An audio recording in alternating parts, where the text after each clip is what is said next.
Okay, look at this brand new belt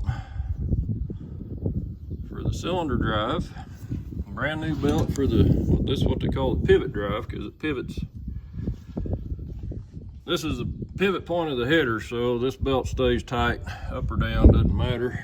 I don't have that one adjusted. I actually don't have this one adjusted. It was pretty darn tight right where it's at. So the pulleys or the sheaves don't look too bad. They're rusted, but I think they're gonna work. It's gonna be better than it was. I do have a new separator drive belt ordered. This is the separator drive belt. It may be here Friday. I'm not sure on that one. But in here we're missing about 8 boards in a row on this chain. And what happened, one of the reasons it stopped up on me is this chain jumped off the front because there's not enough spacers in here to keep it in line. Also, with a big gap in there, a big slug of wheat and straw will get hung up, and then the next board has to carry the weight of all of it. So my solution for this is going to be to cut some angle iron and weld. I hope it works. I'm going to weld it on these little metal hold downs.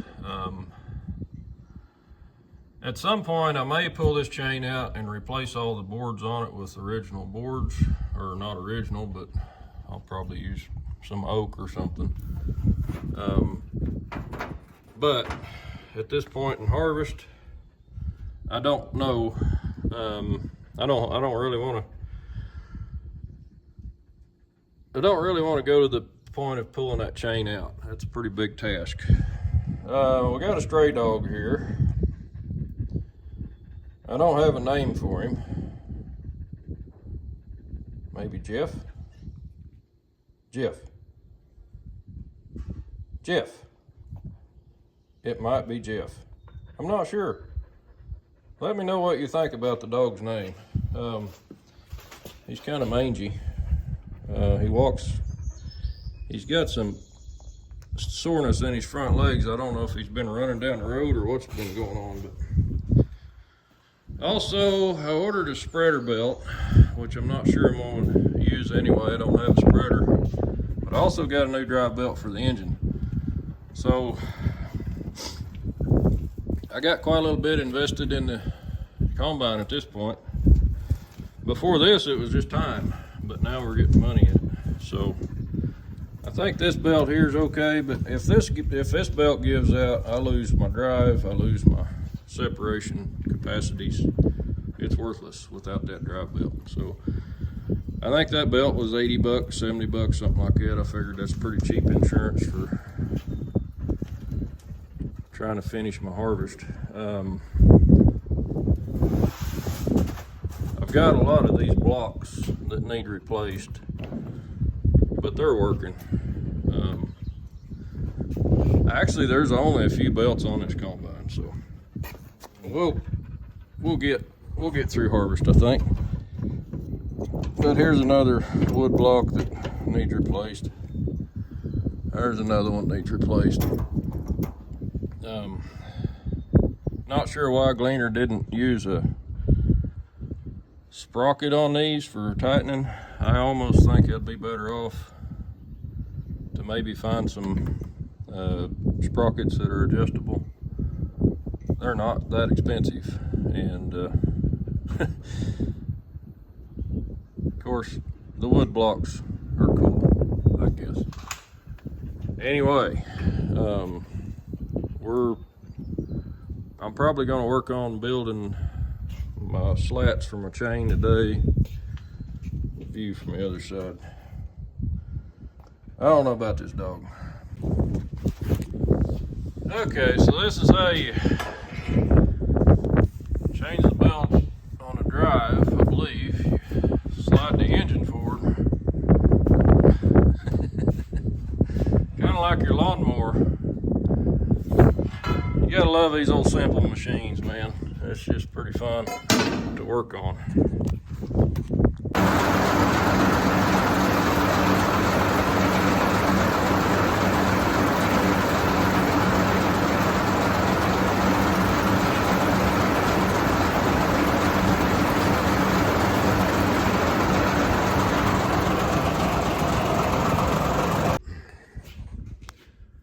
Okay, so you saw the combine running with the missing boards. Those are in here on the conveyor chain, and this is not the best way to fix it, but it's the way I'm going to fix it now. I've got a piece of angle iron 1 inch by 1 inch. I'm going to weld to the top of these plates, and my thinking is I can possibly, if I ever decide I want to put wooden ones back in there, I can probably just cut those off. I don't think I'm going to damage them that bad, but I hope it works. I don't know. I'm going to weld one in there and see what happens. But there's a big gap, and so it doesn't really even the crop out when you're threshing the way it is now. So it'll probably do a lot better job of cleaning the wheat if I get this straightened out. So that's my plan for now. I'm going to fire up the cracker box. Well, the ideal arc, and it's not really a cracker box. I've got some 6011 332, and I think just a small weld across there should work. Worst case scenario, it does what it did and it jams up. It's got a slip clutch here that stops that chain, and if it gets in a bind. But anyway, I did build a board for these 2 rods here. I got the new drive belt on it. I've got, why is that pulled all the way?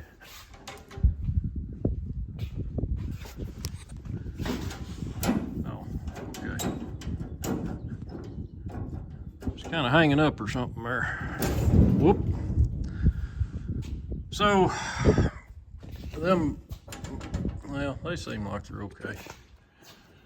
But after I adjusted the engine, I had to adjust my length on my rod a little bit. Oh, and my other belt did come in today. This V-belt, it's a double V-belt. It's got a V-groove on top and on bottom because it runs both the fans. And it also runs the, when you go across to the other fan shaft, it drives this shaft through a chain, which drives the conveyor chain, and which also drives this, I guess this is like a beater or a fluffer. And then this is a crankshaft for the straw walkers. This is just an idler pulley. You can adjust the chain tension. And then this eccentric on here, there's one on the other side that runs the pin, or the shoe. They call that the shoe.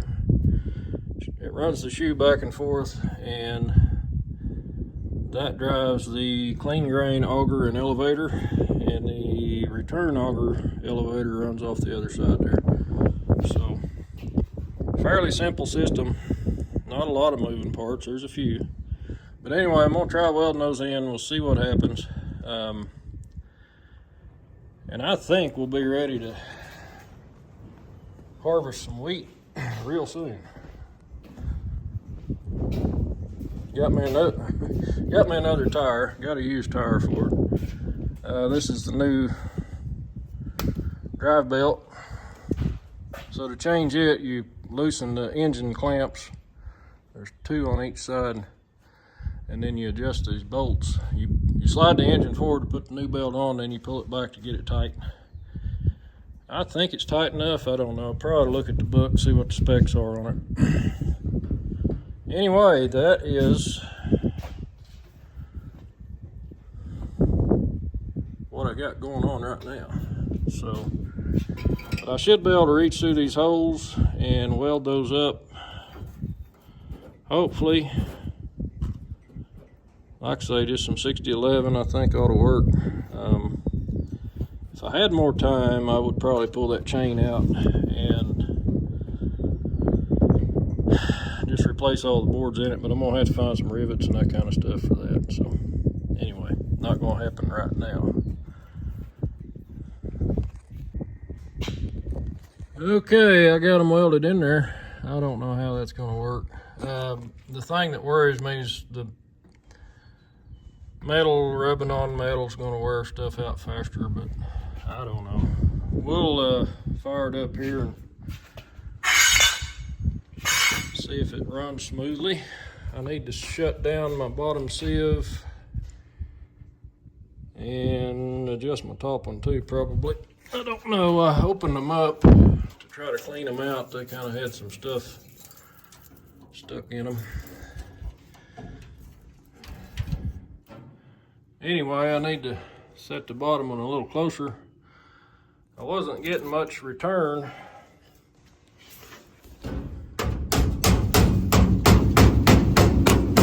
So the best way I've found to set these is to shut them all the way down. But to really adjust them right, you gotta open them up because they'll have junk stuck in them. So you gotta open them up a little bit. But they got slack in that linkage, so if you shut them all the way down and then set them to where they're just starting to come up. Now if I start getting too much crap in my return, I'll have to open it up a little bit, but I think that's going to stop the big stuff from getting into the grain bin, hopefully. We'll see how she thrashes.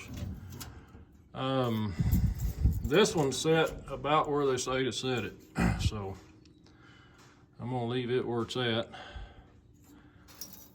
So this is a head that's kind of partially went through the combine.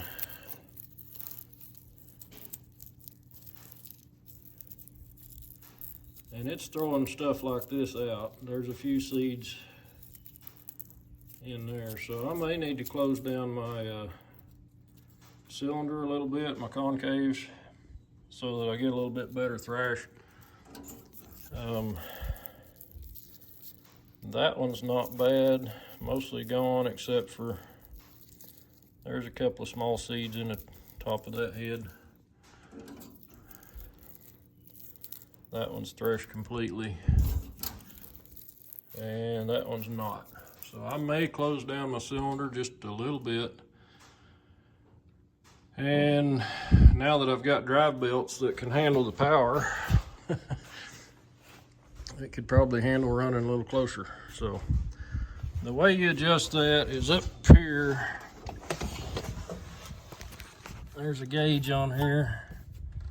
It's set pretty close according to the gauge, but I don't know if the gauge is right. So I'm gonna fire it up and run the combine a little bit. We'll see what that chain looks like when it's running.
Okay, so the other day I was kicking the separator clutch out, and when I did, I must have hit it too hard or something because it busted this piece off. Just tried to weld on that, it's cast iron. Should have known by looking at that. So here's what I'm doing. I've taken this and I've shimmed it up in the lathe, somewhat true, and I got me a bevel cut, and now I'm gonna cut me a piece of steel bar down to size, drill it, and hopefully what I'm hoping to do is get this brazed. I'm gonna braze it together with brass rod, and then I can put it back in the lathe hopefully and clean up the brass rod residue and cut another snap ring groove in it so that I can get back to business. Anyway, it's always something.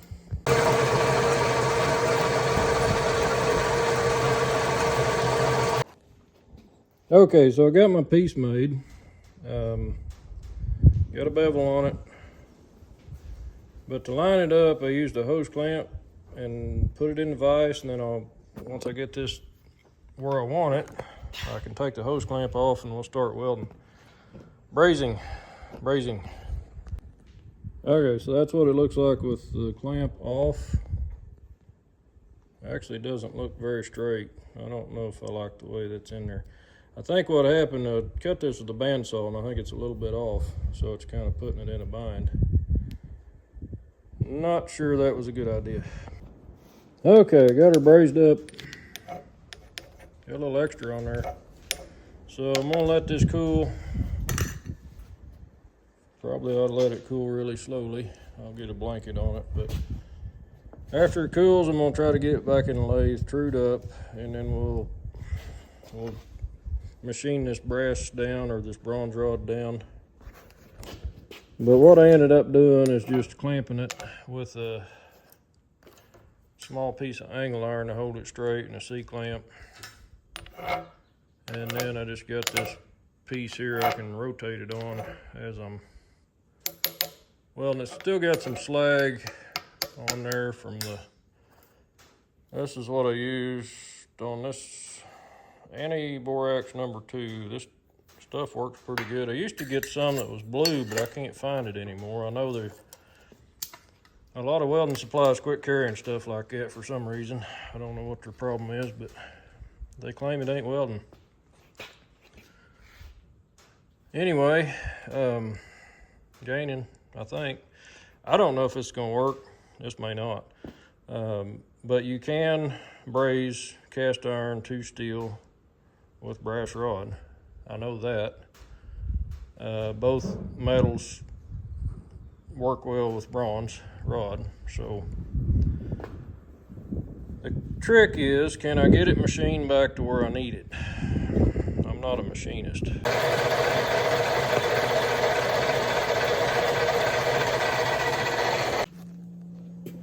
Okay, just finished up machining. I probably got her just a little bit on the loose side, but the bearing did fit pretty loose when I first got it. But see, now I've got plenty of room here to cut a snap ring groove. My thinking is I should probably cut it a little further out and then put some shims or some machine washers in behind it. So that's my thinking. Will this work? I don't know. Will it snap the first time I use it? It might. Will I go easy on it? You damn right I will. I'm not going to push on it very hard. My clutch is set on a little bit on the tight side, and I tried to back it off, and it's kind of froze up. So I may need to try to get it loosened up just a smidge, because it shouldn't be that hard to disengage. It's an over center clutch, so you know that it does need to have some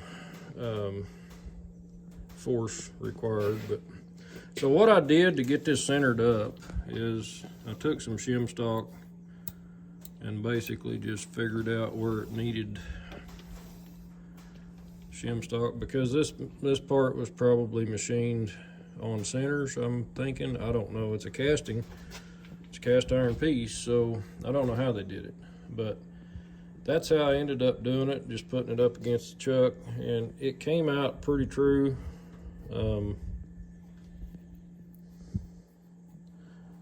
Hopefully it'll fit on there. But so now I need to true up the end of it and then figure out how to cut an O-ring, or a snap ring groove, which I don't have a snap ring either. But you can see I got a little bit of undercut, a little bit low spots. But for the most part, I think the repair turned out pretty good. And my machining didn't turn out too awful bad for shimming up on a 180-year-old lathe. So I think my lathe head is set at a bit of an angle, so it cuts a taper just a little bit. So I have to kind of take shortcuts and then reset, shortcut, reset, shortcut, reset. Because if I don't, I end up with a taper from one end to the other. So someday I need to turn that head just a little bit or try to get that adjusted. I don't know. Anyway, it never has cut true since I've owned it. But I could not have done this without it. So say what you want about a crappy lathe. It's better than no lathe. Okay, I got it back together. The only problem is the snap ring's a little loose, or yeah, I don't know that it's gonna work. I can't find the one that came off of it in the field. It went flying through the wheat. So I guess I'll try it and see if it engages and disengages here.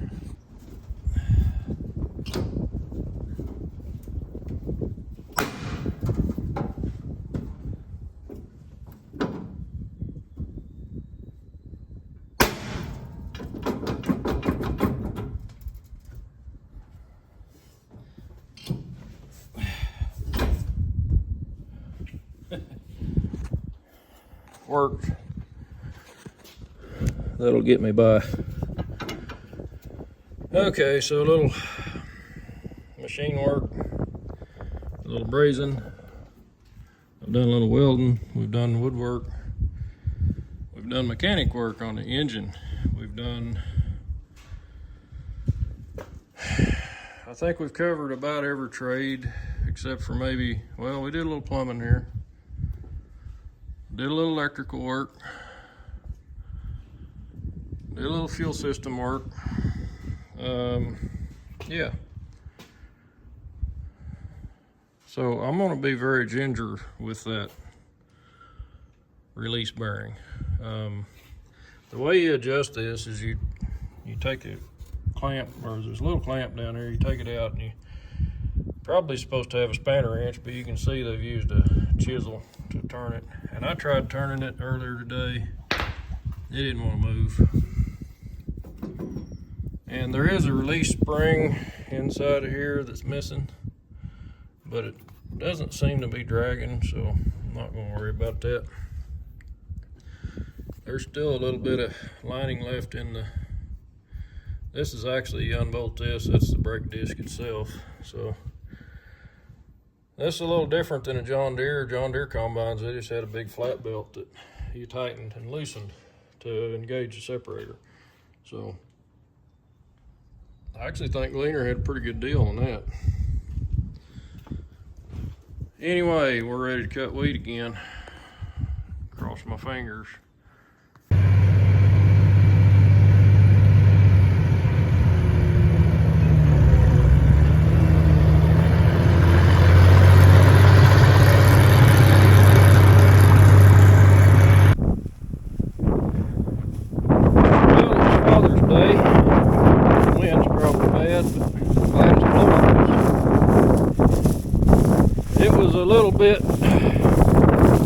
Got some grain loss here. I was having auger problems last night. I had a bad connection on that auger drive. Anyway, I'm gonna get this tarp unrolled here.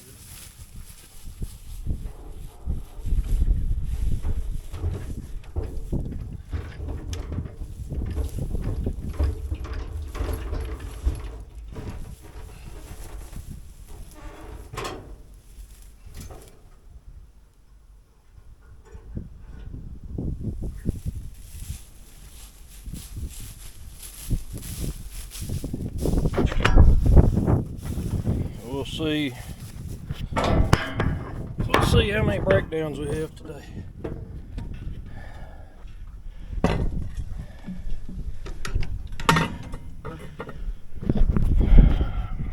Sorry if I leave them run.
So, the mighty big harvest of 2024 is in the books. 7 acres, I believe, somewhere around there. The old Gleaner didn't even really get shined up good. It needs some more wheat to cut somewhere. Anyway, we made it. We made it through it. I can't believe it. I'm honestly didn't know if it was going to work or make it. I didn't know. But we got there eventually. It took a while. It took a lot of work. It took a lot of trying to be ingenuitive and make things happen. I was trying to figure out, it seemed like this belt here might have been slipping when I was getting into heavier wheat. Could have been the main drive belt. I don't know. It is. That might be what it was. That's a little loose. Pulley's a little warm, so I should have tightened that one up. But anyway, we got the wheat done. All the wheat we're going to do. And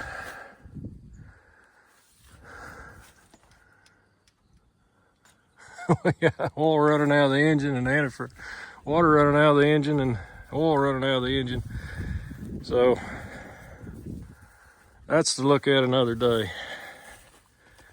But anyway,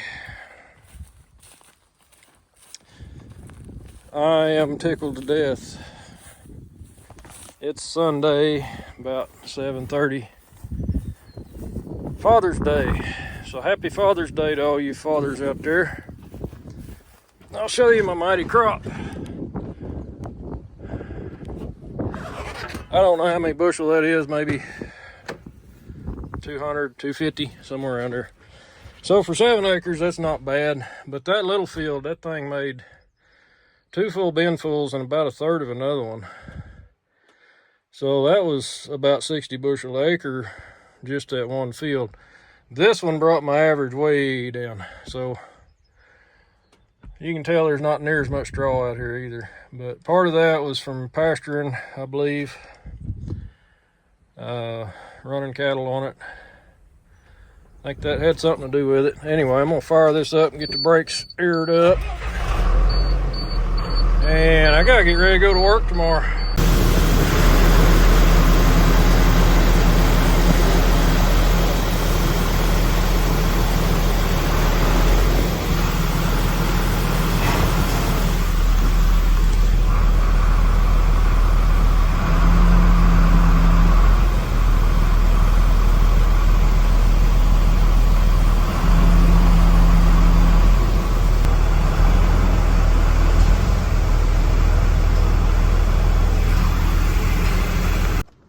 Okay, you might not want to know about this or care about this at all, but this is what I got at the market.